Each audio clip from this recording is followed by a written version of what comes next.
हर हर महादेव प्रिय दर्शकों, सात समुद्र की मसी करूं लेखनी सब वन राय, ऐसे घट घट राम हैं दुनिया देखे नाही। आपको सात समुद्र की मसी करने की जरूरत नहीं है। लेखनी सब वन राई, पूरे जंगल को जो है ना, जंगल की लकड़ियों को लेकर के पेन बनाने की जरूरत नहीं है, लेखनी बनाने की जरूरत नहीं है प्रभु का नाम लिखने के लिए। बस आपको एक ही करना है। 48 दिनों में, बात सिंह राशि की हो रही है, इन 48 दिनों में आपको एक ही काम करना है। वो काम क्या है? आपको मीठी वाणी बोलिए। क्योंकि मंगल जो है ना, ये जो बात मंगल और शनि की हो रही है, और ये जो 48 दिन मैं बोल रहा हूं ना, कब से लेकर कब तक? ये 28 जुलाई से लेकर के 13 सितंबर तक, इन दिनों में आपको संयमित होकर के बोलना है। क्योंकि अग्नि तत्व के ग्रह मंगल आपके वाणी में है, कंठ में है। ये धन का भाव भी है, ये वाणी का भाव भी है। यहाँ का जो ग्रह है, यहाँ पर उपस्थित ग्रह, या फिर इस भावेश, इसका जो भावेश है वो अच्छे हों, तो व्यक्ति अपनी वाणी के माध्यम से दुनिया जीत लेता है। वाणी के माध्यम से अपार संपत्ति कमाता है। वाणी के माध्यम से ही वो कीर्ति प्रसिद्धि कमाता है। लेकिन आपके लिए मंगल बैठे हैं, आपकी वाणी में अग्नि रहेगी। आप तेज, आप अच्छा भी बोलेंगे तो उसमें भी लगेगा कि कुछ कुछ गलत ही बोल रहा है। तो इसलिए इन 48 दिनों में आप संयमित बोलेंगे तो मैं समझूंगा कि आप इन 48 दिनों में धन धान्य से परिपूर्ण होने वाले हैं। कितना परसेंट, इस पर चर्चा करेंगे, क्योंकि ये भाग्येश है। भाग्येश होकर के मंगल यहां बैठेंगे तो इसका धन भाव में बैठेंगे, इसका मतलब 100% आपको धन के मामले में लाभ मिलना चाहिए। 100% मिलना चाहिए। और क्या क्या मिलना चाहिए ये भी समझ लीजिए। आपको घर पर घर खरीदने का प्लान 100% सक्सेसफुल होना चाहिए। फ्रेंड सर्कल आपके 100% आपके पक्ष में होने चाहिए। पारिवारिक जीवन सुखमय 100% होना चाहिए। आपका मानसिक सुख 100% होना चाहिए। आपकी बेचैनी खत्म हो जानी चाहिए। फ्रस्ट्रेशन लेवल एकदम डाउन हो जाना चाहिए। कितना परसेंट? 100%। आप होटल रेस्टोरेंट से रिलेटेड जुड़े हुए हैं, प्रॉपर्टी डीलिंग का काम करते हैं, रियल एस्टेट का काम करते हैं, कंस्ट्रक्शन का काम करते हैं, फ्रेंड्स के साथ मिलकर के कोई बिजनेस कर रहे हैं, पार्टनरशिप में कर रहे हैं, या फिर आगे फ्रेंड्स के साथ में कुछ लड़ाई झगड़े चल रहे हो तो रिश्ते अच्छे बनाने की कोशिश कर रहे हैं। सब में अच्छा होना चाहिए, लेकिन सब में 100% नहीं होगा। उसके कई कारण हैं। पहला कारण यह है कि शनि की दृष्टि है। शनि की दृष्टि, शनि ठीक नहीं है, एंटी प्लैनेट हैं दोनों।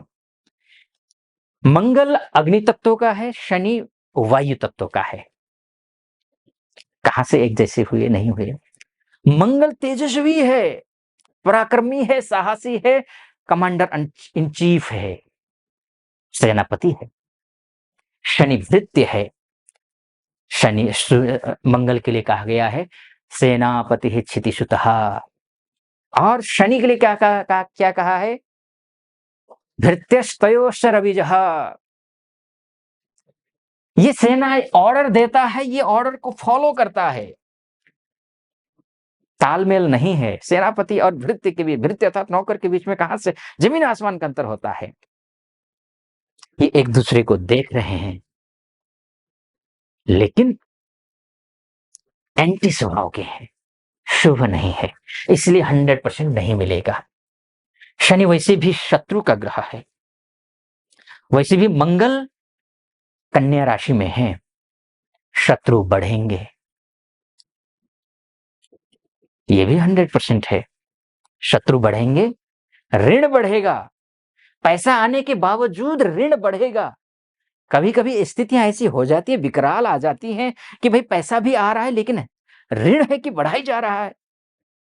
ये आपका बैंक अकाउंट है, यहाँ ये जो है ना, आप जो भी है सेविंग करंट जो भी अकाउंट है वो बैंक अकाउंट है, लेकिन पैसे आ रहे हैं जा रहे हैं, लेकिन पैसे उड़ रहे हैं, जैसे कि आग लग रहे हो पैसे में, जैसे कि जंगल में आग लगती है ना, आग लगना, हवा क्या करता है, उस आग को और ज़्यादा जो है ना फैला देता है, फैला देती है हवा।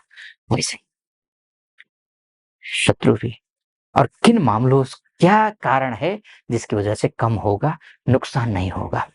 अच्छा भी हो रहा है तो 100%, नुकसान भी हो रहा है तो 100%। मैंने दोनों चीज़ें बताई, उपाय बताऊँगा और क्या होगा कि 100 से कम होगा या नहीं होगा, इस पर चर्चा करेंगे। उससे पहले एक निवेदन आपके समक्ष रखूँगा। यहाँ तक पहुँचे हैं आप और मेरा विश्लेषण आपको सटीक लग रहा हो, तो चैनल को सब्सक्राइब, वीडियो को लाइक और कमेंट बॉक्स में जाकर के महादेव का भक्त हूँ, गर्व से कहता हूँ महादेव का भक्त हूँ। कृपा आप पर भी बनी रहे ऐसी मेरी कामना। हर हर महादेव 5 बार, 11 बार, 21 बार जो भी श्रद्धा बने आप लिख दीजिएगा। ठीक है? अब आइए, क्यों मैं कह रहा हूँ कि 100% न तो शत्रुता होगी, न ऋण होगा, न आय होगा। न तो नौकरी में सफलता 100% मिल रही है, न व्यवसाय में, न तो दाम्पत्य जीवन में, न निजी संबंध में, न तो एजुकेशन में, न तो स्वास्थ्य को लेकर के 100% आप नुकसान में जा रहे हैं। कारण क्या है? पहला कारण तो ये है कि ये मंगल 3 नक्षत्रों में गोचर करेंगे इस दौरान, 3 नक्षत्रों में गोचर करेंगे। वो कौन से नक्षत्र हैं? एक सूर्य का नक्षत्र है, एक चंद्रमा का, एक मंगल का नक्षत्र है। उत्तरा फाल्गुनी, हस्त, चित्रा।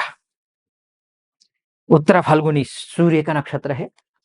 सूर्य का नक्षत्र स्वास्थ्य को ठीक करेगा, 50% आपका स्वास्थ्य ठीक हो जाएगा। जो नेगेटिव में जा रहा था ना, जो 0% में जा रहा था, माफ कीजिए, बल्कि मैं बोलूंगा कि 0% में जा रहा था, वो 50% बढ़ जाएगा, प्लस में आ जाएगा। स्वास्थ्य के दृष्टिकोण से आप ठीक रहेंगे 50%, 100% नहीं। अष्टम का शनि है, अष्टम के शनि की दृष्टि होना दुर्घटना को न्योता देता है, ध्यान रखिएगा। दुर्घटना से बचना,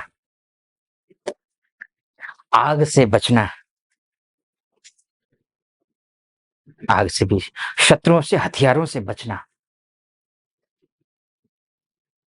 ये आपको ध्यान रखना। ठीक है? अब उसके बाद जाकर के आपका जो है ये है 50% हो गया सूर्य के में। हाँ, अब चंद्रमा में आएगा। चंद्रमा क्या है? द्वादशेष है। द्वादशेष चंद्रमा में आएगा तो 50% जो प्लस हो रहा था वो फिर से यानी कि अगस्त के लास्ट वीक से लेकर के फर्स्ट वीक तक, सितंबर के फर्स्ट वीक ने 2-3 तारीख तक का जो समय है वो फिर से माइनस में जा रहा है। लगभग वो 30% में आ जाएगा, प्लस या माइनस जो भी होगा, बल्कि माइनस में बोलूंगा मैं। अच्छा नहीं है। एक तो द्वादशेष है, ऊपर से जो है वो कर्क राशि यानी कि आपका जल तत्व की राशि है, और मंगल जो है वो अग्नि तत्व का है। आग जल मैच नहीं करेगा। आप ज्यादा विस्तार देने की जरूरत नहीं है मुझे। तो ये 30% हो जाएगा। प्रॉफिट हो, लॉस हो, जो भी हो, 30% होगा। और मैंने क्या-क्या लॉस होगा, मैंने बोला क्या-क्या चीज़ को ध्यान रखना है, किन-किन चीज़ों में फ़ायदा मिलेगा, पैसा आएगा, ये सब कुछ मैंने आपको बताया, ध्यान रखिएगा, ये होगा। लेकिन जैसे ही लास्ट वीक होगा, लास्ट वीक से लेकर के फिर से ये क्या होगा, फिर 80% में जाएगा। यानी कि आप लाभ या हानि जो भी होगा, जिन-जिन जो लाभ होगा, हानि बोला, वो 80% होगा। कैसे? क्योंकि लास्ट में ये अपने ही नक्षत्र में रहेंगे, तो अच्छा कर देंगे। है ना? ये होगा। लेकिन ये ध्यान रखिएगा, विस्तार से नहीं है। आपकी कुंडली सब कुछ है। आप अपनी कुंडली के बारे में चर्चा करना चाहते हैं, आप महिला हो या पुरुष हो, देश से देख रहे हो या विदेश से देख रहे हो, तो नीचे नंबर है, उस नंबर पे कॉल कीजिए, व्हाट्सएप कीजिए, मेरी टीम से बात कीजिए, अपॉइंटमेंट ले लीजिए, मैं स्वयं आपकी कुंडली का विस्तार से विश्लेषण करूँगा। सटीक लगा हो, सब्सक्राइब, लाइक और कमेंट ज़रूर कर दीजिएगा। फिलहाल अनुमति दीजिए। हर हर महादेव।